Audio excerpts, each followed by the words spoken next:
श्रोता तीन प्रकार के, श्रोता, श्रोता और सरोता।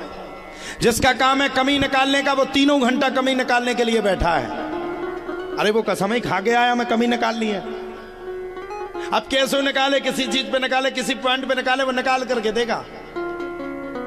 सोता, कोई कथा में आते हैं तो कोई सोने लगते।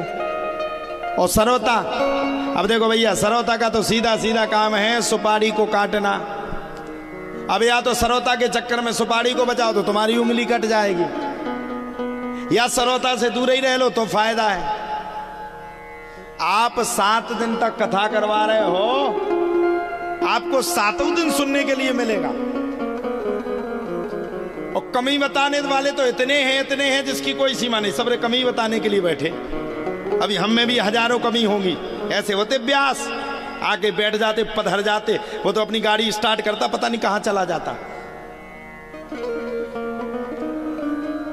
किन्हीं लोगों को कमी निकालने में आनंद आता है, और किन्हीं लोगों को कथा सुनने में आनंद आता है, और किन्हीं लोगों को कथा में बैठ करके सोने में आनंद आता है।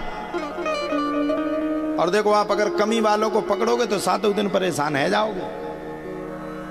ये कमी वाले हैं, तुम्हारे नहीं हो हाथ होगा धोखे से, अब जो हो वो भगवान जाने हैं। ये कमी निकालने वाले जो है वो निकालते रहेंगे। अभी कई आदमी आपसे कहेंगे अभी पाठ अच्छे से नहीं हुआ, अभी पूजा अच्छे से नहीं हुई, अभी अर्चन अच्छे से नहीं हुआ, क्योंकि इनको कमी निकालना है। और हम यही बात कहना चाहते, ना तो पूजा की जरूरत है ना पाठ की जरूरत है। जहां जगत का मालिक बैठा है, अब आप लोग बताओ, अगर हमारे मध्य प्रदेश के मुखिया माननीय डॉक्टर मोहन यादव जी यहां इस गांव में आ गए तो बताओ विधायक आएंगे कि नहीं? बताओ जल्दी बताओ, बताओ जी। नए नए जवान लड़का कुर्सी पे बैठे खा रहे हो, बूढ़न खाने से बैठा रहे, शर्म नहीं आऊ? आप लोग बताइए, अगर मध्य प्रदेश के मुख्यमंत्री साहब चिरौली में आ गए तो विधायक आएगा कि नहीं आएगा? आएगा कि नहीं बताइए पहले? आएगा ना। मंत्री मिनिस्टर आएंगे कि नहीं आएंगे? जिला अध्यक्ष आएगा कि नहीं आएगा? जिला के पूरे कार्यकर्ता आएंगे कि नहीं आएंगे? अब मुख्यमंत्री साहब से पूछते पड़ो, अरे आपका वो वाला विधायक कहाँ है? अरे आपका वो वाला विधायक कहाँ गया विधायक? अरे ये स्वयं प्रधानमंत्री हैं साहब। नवग्रह इनके सामने क्या लगता है?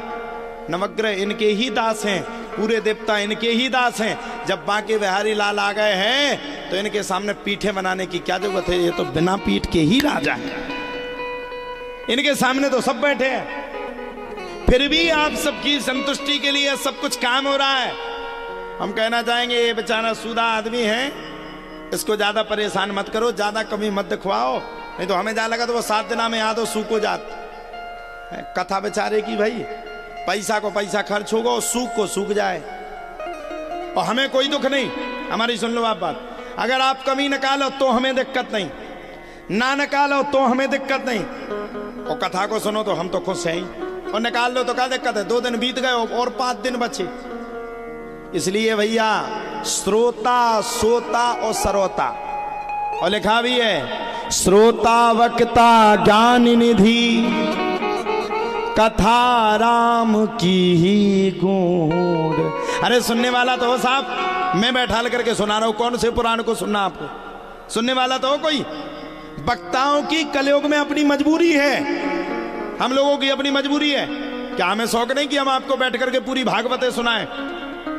लेकिन मैं गारंटी दे रहा, जिस दिन हम बैठ करके 3 घंटा भागवत सुनाएं, उतना के लिए 1 आधे 2 जने बचे, उसके बाद सब सरक जाए।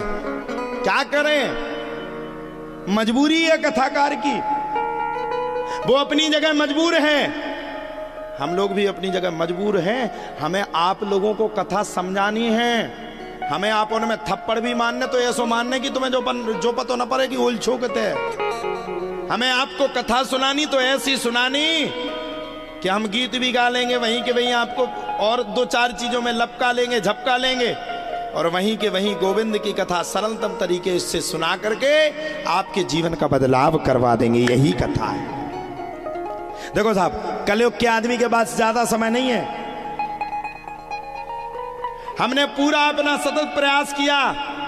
हमारा बड़ा प्रिय चेला है ठलू दांगी, रणधीर दांगी है टेरका वाले, डांगी समाज से जोड़ने वाले वही है, सूत्रधार है। कोई भी कथा होगी डांगी समाज में तो उनके द्वारा ही वो तय होगी, कोई भी हो। और हमें लगा महाराज जी जल्दी पहुंच जाओ, वहां के लोग बाग बहुत दमदम पचाए। मैंने जान छोड़ करके मेरे सामने थाली आ गई, मैंने सोचा मैं 2 रोटी खा लूं, भूख लगी थी। मैंने थाली को दरकिनार करके दौड़ा, वहां से भागा और वहां से 10-10 मिनट पे इतने फोन आए कि इतनी तेज गाड़ी को भगवाया हमने कि कल हमें लगता था कि अगर धोखे से भी टक्कर हो गई तो छिटी छिटी उड़ जाए। तुमने तो बैठ के मुंह चला दी, आदमी मर जाए सामने बाबा फिर का हुई है। इसलिए भैया मैं प्रार्थना करूं 7 दिन कथा को मन लगा करके सुनना है हमें। जिसको बुराई करना हम कह रहे हैं बिल्कुल अपने घर पे जाओ, खूब गानी दो, पीठ पछाई, हमें तो देवता ही रहो, लेकिन कम से कम कथा के बीच में किसी भी प्रकार की कोई त्रुटि मत निकालो। कहना आसान है, कहना तो आसान है, कथा हो रही फलाने गांव में, लेकिन जो करवाता है उसकी छाती से पूछो कितनी बड़ी परेशानी है।